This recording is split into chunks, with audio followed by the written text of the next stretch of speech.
Sanctions لگے ہوئے ہیں, کافی حالت خراب ہے ان کی. مگر انہوں نے بالکل ان کی جتنی ہیلپ کر سکتے تھے کی ہے, اور یونائٹڈ نیشنز میں بھی, اینڈ سملرلی فار چائنا.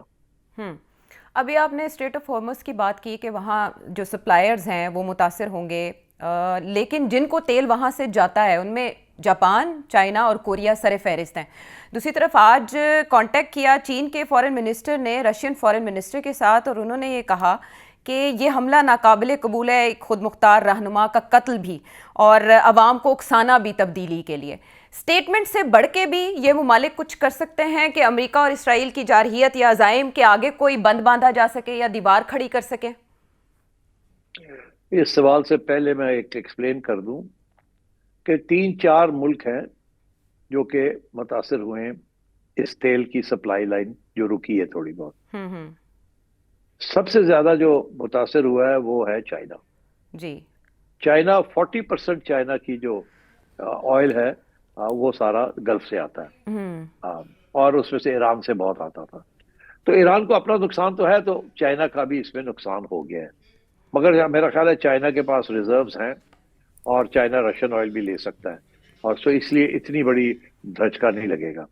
مگر یہ بڑے انٹرسٹنگ ڈائمینشن ہے, اس پہ بعد میں پھر بتاؤں گا, کیونکہ کچھ کنسپریسی تھیریز بھی چل رہی ہیں کہ امریکہ چاہتا تھا کہ یہ اسٹریٹ آف ہارمز جو ہے اس کو بند کیا جائے تاکہ چائنا کو تیل ملنا بند ہو جائے.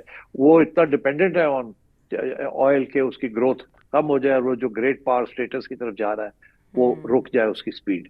وہ الگ ایک تھیوری ہے, but I don't buy that theory. I think دوسری چیز جو یہ ہے کہ آپ کو پتا ہے کہ کنٹری سب سے زیادہ جو جس کو پرابلم بنے گا وہ ہے انڈیا. 60% انڈیا کی تیل کی امپورٹ جو ہے وہ اس گلف ایریا سے آتی ہے, 60%. اچھا, تو اب لوگ یہ توقع کر رہے ہیں کہ انڈیا کے اندر قیمتیں بڑھ جائیں گی, اور بیکاز obviously تیل جو ہے is a major input into manufacturing apart from energy. تو I think انڈیا کے اندر آپ دیکھیں گے there will be a lot of بے چینی. Pakistan is not so affected. Pakistan کو ایران ڈائریکٹلی بھی دے سکتا ہے. ابھی بھی آپ کو پتا ہے کہ ڈیزل بہت سا اسمگل ہو رہا ہے فرام ایران ٹو پاکستان. 35% پاکستان کی ڈیزل سپلائی جو ہے ساری ایران سے اسمگل ہو کے آ رہی ہے. تو ایران کو تو وہ راستے بھی ہیں ٹو سپلائی پاکستان, اگر پاکستان چاہے, اور اگر وہ رسک لیتا ہے امریکہ کے ساتھ. تو مطلب اس قسم کی چیز ہے. جاپان کا آپ نے صحیح کہا کہ جاپان کی 75% جو ساری آئل کی ریکوائرمنٹ ہے جو امپورٹ کرتا ہے وہ اس ایریا سے آتی ہے. سو یہ تو ہے, مگر جو سب سے زیادہ جس کو افیکٹ ہو رہا ہے وہ ہے سعودی عربیہ. سعودی عربیہ میں نے ابھی بتایا کہ 80% اس کی جو پروڈکشن ہے, جو ایکسپورٹ ہے, وہ اس علاقے سے جاتی ہے.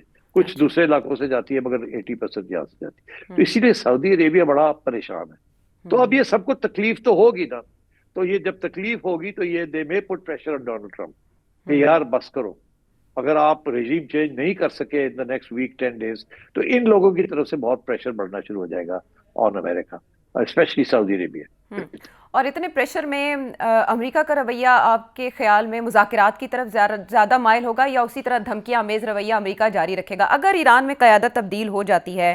جیسے کہ ابھی اطلاعات آ رہی ہیں کہ جو قیادت کونسل ہے اس میں علی رضا عرافی کو بوری کونسل کا رکن مقرر کر دیا گیا ہے, اور وہ جلد تقرری کر دیں گے نئے سپریم لیڈر کی. اس کے بعد آپ کو لگتا ہے کہ ایران مذاکراتی عمل میں داخل ہوگا, یا وہ ریونج کی طرف, انتقام یا بدلے کی طرف ہی کاروائیاں جاری رکھیں گے؟ نہیں دیکھیے, ایران کو پتا ہے نا کہ یہ نیوکلیئر ایشو نہیں ہے, تو وہ تو اس کو تسلیم ہی نہیں کرتے کہ نیوکلیئر ایشو کے اوپر تو جو خبریں آ رہی ہیں وہ تو یہی ہیں کہ جو امریکہ مانگتا تھا پہلے وہ دے دیے انہوں نے. جی, زیرو انریچمنٹ, ہم نہیں انریچ کریں گے, چلے جو ہے اس کو بھی چھوڑ دیں گے. اور یہاں تک کہ وہ جو انہوں نے یہ کمٹمنٹ دے دی تھی کہ کبھی نیوکلیئر پروگرام نہیں کریں گے, اور یہاں تک اب لوگ ویسٹرن کامنٹیٹرز کہہ رہے ہیں کہ سپریم لیڈر تو خامنہئی صاحب تو اس کے حق میں تھے ہی نہیں. انہوں نے فتویٰ دیا تھا کہ یہ اسلام کے خلاف ہے اور نہیں بنایا جائے گا, تو ان کی شہادت کے بعد یہ فتویٰ بھی واپس ہو سکتا ہے؟ نہیں, فتویٰ نہیں واپس ہو سکتا, فتویٰ تو ہے اب. تو بیسکلی یہ پالیسی اسٹیٹمنٹ تھا, the fatwa was a policy statement meant for the West. تو یہ جو امریکہ نے ڈرامہ کیا نا نیوکلیئر, یہ صرف ایکسکیوز تھا, that was not it. اب وہ بہت, اگر وہ ریزن نہیں تھا تو پھر ریزن کیا تھا؟ اچھا یہاں آ کے دو مختلف تھیریز ہیں. ایک سمپل تھیری تو یہ ہے کہ ڈونلڈ ٹرمپ پھنس گیا تھا, دھمکیاں دیتا دیتا پہنچ گیا یہاں پہ, سمجھ نہیں آ رہی تھی کیسے نکلنا, تو اس نے پھر اب یہ کیا ہے اور اسرائیل کے کہنے کے اوپر کیا ہے. دوسری تھیری یہ ہے کہ نہیں, پہلے دن سے یہی فیصلہ تھا.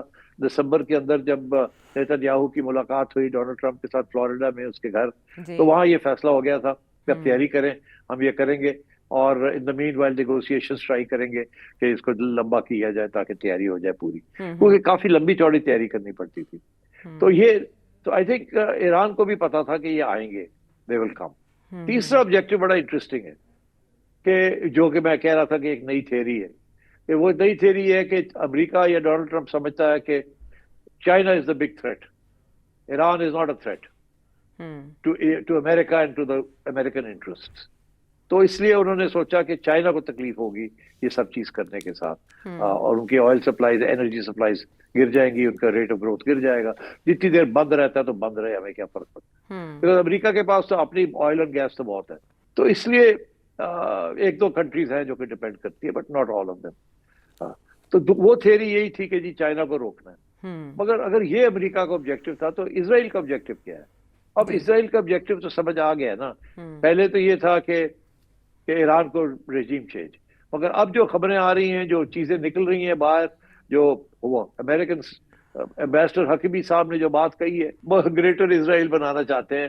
یہ تو سعودی عربیہ کا بھی حصہ لینا چاہتے ہیں, شام کا بھی حصہ لینا چاہتے ہیں, جارڈن کو عزم کرنا چاہتے ہیں, ایجپٹ سے بھی کوئی تھوڑا بہت لینا چاہتے ہیں. تو یہ تو بگ گریٹر اسرائیل دریائے نیل سے فرات تک. تو یہ تو اس میں ایران سے بھی, Iran is a problem in that, and they have to eliminate Iran. اور وہ جو پہلے جو ہم نے کل اپنے کو ویڈیو دکھائی تھی کہ 7 ملکوں کا ٹارگٹ تھا stage 1, Iran was the last in stage 1, تو وہ ابھی it is being completed. تو آئی تھنک اس قسم کی سچویشن ہے. اگر اسرائیل کے آبجیکٹو ایک ہے اور امریکہ کا آبجیکٹو کچھ اور تھا, تو یہ پھر یہ زیادہ دیر نہیں چلے گا, کیونکہ دونوں کے آبجیکٹو تھوڑے سے فرق ہے. شارٹ ٹرم میں تو ایک ہو سکتا ہے, مگر لانگ ٹرم میں اٹ از ڈفرنٹ. اور پھر ڈونلڈ ٹرمپ کو, اسرائیل کو تو پرابلم نہیں ہے, وہاں تو امریکہ کے اندر پرابلم ہے ڈونلڈ ٹرمپ کو, انٹرنل اینڈ ایکسٹرنل. انٹرنل یہ ہے کہ 75% آف امریکن سپورٹ نہیں کرتے اس چیز کو, انکلوڈنگ ہز اون میگا بیس. اور دوسرا یہ ہے کہ اب کانسٹیٹیوشنلی یہ ایسے نہیں تھا کہ وہ ایک دن کے لیے آئے اور کر کے چلے گئے کسی کے, یہ تو فل فلیج وار میں آگے انٹر کر گیا کانگریس کی اجازت لیے بغیر. تو وہاں کانسٹیٹیوشنل ایشوز بھی اب کھڑے ہوں گے اباؤٹ دس, بیکاز یہ آپ نے کیسے جنگ لے لی آپ وداؤٹ. تو امریکن ڈیموکریٹک اسٹرکچر جو ہے وہ بھی اب اس کے اوپر بھی سوالیہ نشان آ گیا کہ یہ اس کا کیا اثر ہونے جا رہا ہے آگے. سو آئی تھنک آہستہ آہستہ as he move forward Donald Trump will come under lot of pressure.